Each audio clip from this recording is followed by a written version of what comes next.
जी, अस्सलाम वालेकुम। My name is Mohammad Tashbeel Hasan. तो इल्म की दुनिया के प्लेटफॉर्म से आज हम आपके लिए लाए हैं ऑल पाकिस्तान स्कीम।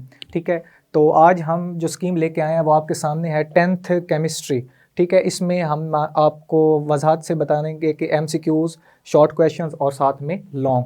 तो अब हम स्टार्ट करते हैं। हमारे पास ये है चैप्टर नंबर 9। ठीक है, इसमें हम फर्स्ट ऑफ ऑल आपसे एक्सप्लेन करेंगे कि इसमें एमसीक्यूज़ कौन कौन से आने हैं। ठीक है, तो हमारे पास जो चैप्टर नंबर 9 है इसमें से एक एमसीक्यूज़ आना है। ठीक है, तो चैप्टर के जितने भी एमसीक्यूज़ हैं वो ज़्यादातर जो आपकी एक्सरसाइज है उसके एंड से आते हैं। ठीक है, आपने वो एमसीक्यूज़ लाजमी तौर पे तैयार करने हैं। ठीक है, उसके बाद है हमारे पास चैप्टर नंबर 10। ठीक है, इसमें से आपके दो एमसीक्यूज़ आने हैं। ठीक है, तो ये दो एमसीक्यूज़ आपने इस चैप्टर में से तैयार कर लेने हैं। ठीक है, उसके बाद हमारे पास चैप्टर नंबर 11 है। ठीक है, इसके एक एमसीक्यूज़ है। उसके बाद हमारे पास चैप्टर नंबर जो 12 है उसमें से भी एक एमसीक्यूज़ आएगा पेपर में।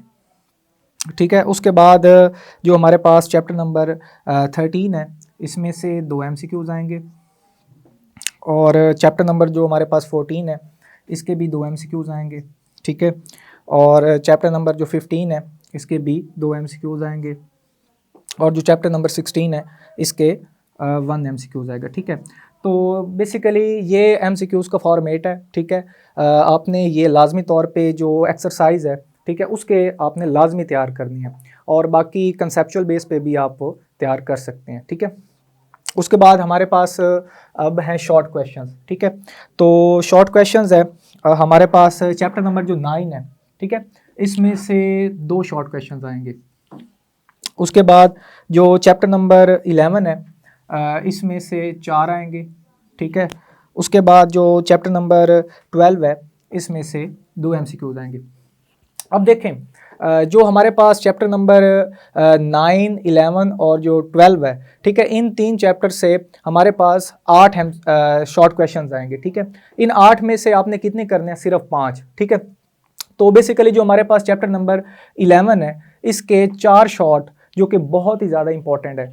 अगर आप देख लें कि उसके एक्सरसाइज में भी शॉर्ट क्वेश्चंस होते हैं। ठीक है, और उसमें डेफिनेशंस भी आ जाती हैं, तो आपने वो लाजमी तौर पे तैयार कर लेनी है। तो इन तीन चैप्टर्स में से अगर आप चैप्टर नंबर 11 को अच्छे से तैयार करेंगे तो आपके 4 शॉर्ट कंप्लीट हो जाएंगे। बाकी एक शॉर्ट जो है वो आप चैप्टर नंबर 9 से या चैप्टर नंबर 12 से भी अटेंड कर सकते हैं। ठीक है, उसके बाद है हमारे पास जो क्वेश्चन नंबर 3 है उसमें चैप्टर आ जाते हैं 10, 13 और 15। तो चैप्टर नंबर जो 10 है इसमें आपके पास आएंगे 3 शॉर्ट क्वेश्चंस। ठीक है, उसके बाद चैप्टर नंबर जो 13 है इसमें से आएंगे 2, और जो आपका है चैप्टर नंबर 15 इसमें से 3। ठीक है, तो टोटल जो क्वेश्चन नंबर 3 है इसमें से भी आपके ना तकरीबन 8 शॉर्ट आएंगे। ठीक है, उसमें से आपने 5 करने हैं। अब ये कंपेयरिंग में है कि 10, 13 और साथ में आपका 15। ठीक है, तो अब ये है कि अगर आप 10 और जो 13 है अगर ये चैप्टर कर लेते हैं तब भी आपके 5 शॉर्ट कंप्लीट हो सकते हैं। ठीक है, उसके बाद है जी क्वेश्चन नंबर 4। इसमें क्या है? चैप्टर नंबर 14 आता है और साथ में चैप्टर नंबर 16 आता है। ठीक है, तो दोनों में से 4 आएंगे, इसमें से भी 4 आएंगे, इसमें से भी 4 आएंगे। अच्छा, इसमें ना आप एक चैप्टर को अच्छे से कर लें ना तो 4 शॉर्ट आपके कंप्लीट हो जाएंगे। बाकी ये है कि जो दूसरा चैप्टर है उसकी कुछ डेफिनेशंस वगैरह कर लें या कंसेप्चुअल बेस पे आपके शॉर्ट क्वेश्चंस कंप्लीट हो सकते हैं। तो बेसिकली ये सारा फॉर्मेट है। ठीक है, इसमें क्या है? ये एमसीक्यूज़ की तरतीब है, उसके बाद ये हमारे शॉर्ट क्वेश्चंस की तरतीब है। ठीक है, तो बेसिकली आपने क्या करना है कि हर चैप्टर के एंड पे ठीक है जितने भी शॉर्ट क्वेश्चंस है वो आपने लाजमी तौर पे तैयार करने हैं। और बाद में ये भी होता है कि बाज़ औक़ात बच्चे सिर्फ एंड वाले कर लेते हैं, लेकिन ये होता है कि पेपर में वो कंसेप्चुअल बेस पे चैप्टर के अंदर से दे देते हैं। तो सबसे जो बेस्ट वे है कि आप लेक्चर्स पे लाजमी तौर पे फोकस करें। जब आप लेक्चर पे फोकस करेंगे तो उसमें आधे से ज़्यादा एमसीक्यूज़ वहीं से हो जाते हैं। तो आपने ज़्यादा से ज़्यादा थ्योरी रीड करनी है इन सब एमसीक्यूज़ के लिए। और उसके बाद जो हमारे शॉर्ट क्वेश्चंस हैं ठीक है इसका फॉर्मेट आपके सामने है 2, 4 और 2। ठीक है, ये टोटल तकरीबन 8 हैं, और चैप्टर नंबर 9, 11 और 12। अच्छा, इसमें क्या है?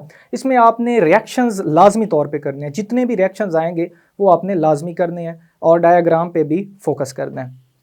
और इसी तरह क्वेश्चन नंबर 3 में भी इसी तरह ही है।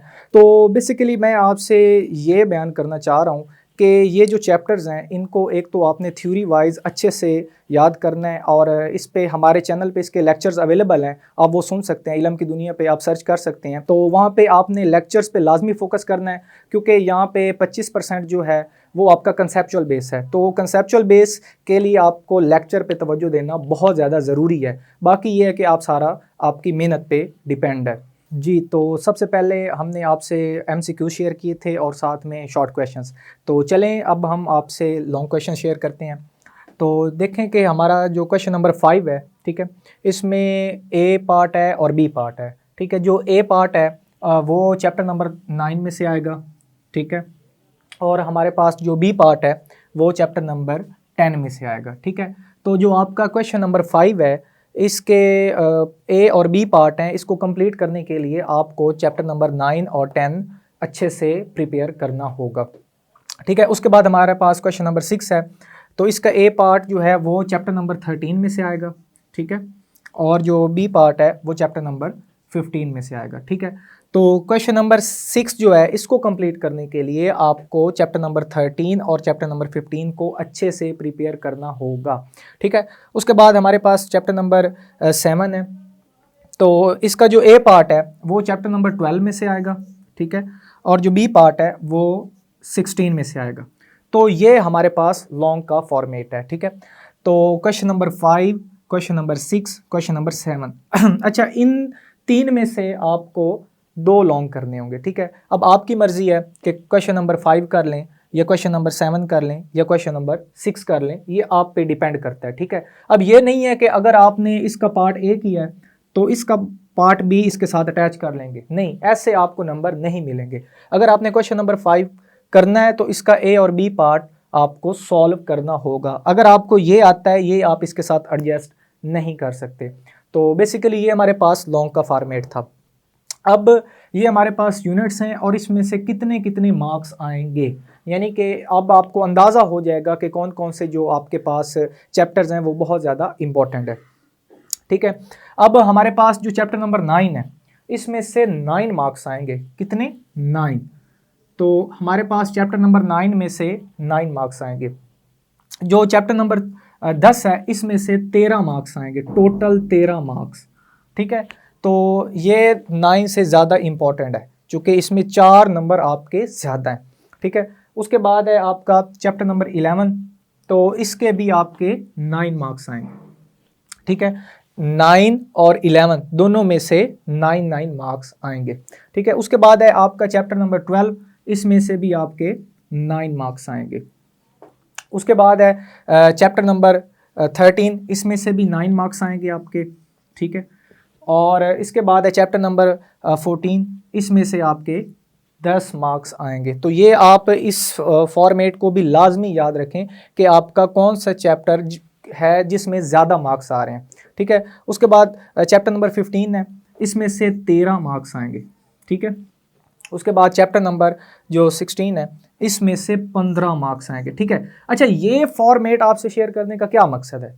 बेसिकली ये मकसद है कि आप देखें कि आपके लिए कौन से चैप्टर ज़्यादा इंपॉर्टेंट है। कुछ बच्चे जो कि मीडियोकर होते हैं उनको इतना ज़्यादा तैयारी नहीं होती, तो वो इन चैप्टर्स को बेस बना के कौन सा चैप्टर ज़्यादा इंपॉर्टेंट है उनको अच्छे से क्लियर कर सकते हैं। अब देखें कि चैप्टर नंबर 16 है, इसमें से आपके 15 मार्क्स आ रहे हैं। देख लें बच्चे के 15 मार्क्स सिर्फ और सिर्फ इस चैप्टर में से आ रहे हैं। तो इसका क्या मतलब है कि अगर आपने चैप्टर नंबर 16 कर लिया तो आपके 15 मार्क्स कंप्लीट।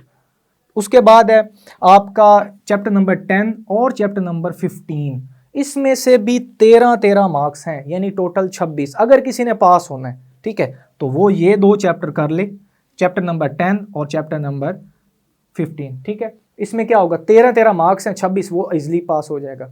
अच्छा, अब ये हर बच्चे के लिए नहीं है, ये आप जो बच्चे मेहनत कर रहे हैं, जो हार्ड वर्क कर रहे हैं, उन्हें तो सारी स्कीम तैयार करनी चाहिए। लेकिन स्कीम का क्या मकसद होता है कि आपकी जो स्कीम है इससे आपको एक सोच मिल जाती है, आपको एक समझ मिल जाती है कि कौन सा चैप्टर आपके लिए ज़्यादा इंपॉर्टेंट है, जो कि आप करेंगे तो आपको और ज़्यादा बेनिफिट होगा।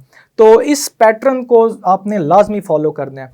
अच्छा, कुछ बच्चे होते हैं वो सिर्फ शॉर्ट करते हैं। ठीक है, आप इनमें से कोई एक लॉन्ग कर लें। ठीक है। अगर आपने पास होना है तो आप इनमें से कोई एक लॉन्ग भी कर लें, ठीक है। या जिन बच्चों ने पास होना है वो चैप्टर नंबर 16 लाजमी करें, क्योंकि ये है कि कम मेहनत से आपको ज़्यादा नंबर मिल जाएंगे, आप पास हो सकते हैं। कुछ बच्चे ज़्यादा मेहनत नहीं करते और एट द एंड वो कोई तरीकाकार ढूंढ रहे होते हैं कि हम कैसे पास हो जाएंगे या हमारे कैसे अच्छे मार्क्स आएंगे। तो ये फॉर्मेट आपने माइंड में रखना है और इनको आपने लाजमी तौर पे अच्छी तरह याद करना है। बच्चों, हमने आपके साथ पूरी स्कीम शेयर कर दिया है और हमने आपको ये भी बताया कि किस चैप्टर में से कितने मार्क्स आएंगे और कितने शॉर्ट आएंगे, कितने एमसीक्यूज आएंगे, कितने लॉन्ग आएंगे। तो अब आप सब ने ये वीडियो एंड तक देखनी है, ठीक है। जो भी बच्चे हैं वो इस वीडियो को कम्प्लीटली तौर पे देखें, अपने दोस्तों के साथ भी शेयर करें, अपने जितने भी अजीज़ व क़ारिब हैं उनके साथ भी शेयर करें, क्योंकि ये जो पैटर्न है ये अथेंटिक है और हमारे प्लेटफॉर्म से आपके साथ शेयर किया जा रहा है। तो आप सब ने इसको लाजमी फॉलो करना है और कोई भी आपको कन्फ्यूजन है किसी भी टॉपिक पे या किसी भी चैप्टर पे तो आप हमसे रब्ता कर सकते हैं। तो बेसिकली इसी तरह की स्कीम्स जो हैं वो सारी हम आपके साथ शेयर करते रहेंगे, ठीक है। तो आप हमारे कमेंट बॉक्स में आप मैसेज कर सकते हैं अगर आपको कोई भी कन्फ्यूजन है इस हवाले से। और बाकी ये है कि हमारे चैनल को भी सब्सक्राइब कर दें और लाइक्स भी कर दें और आगे शेयर भी कर दें, ताकि और ज़्यादा सदका के तौर पे लोगों को फ़ायदा हो सके, ठीक है। बाकी आप मज़ीद इसमें से किसी भी जगह पे आपको कोई भी ट्रबल है आप हमसे कमेंट बॉक्स में मैसेज कर सकते हैं। तो मिलते हैं इंशाल्लाह नेक्स्ट वीडियो में, तब तक के लिए खुदा हाफिज़, अपना ख्याल रखिएगा, अल्लाह हाफिज़।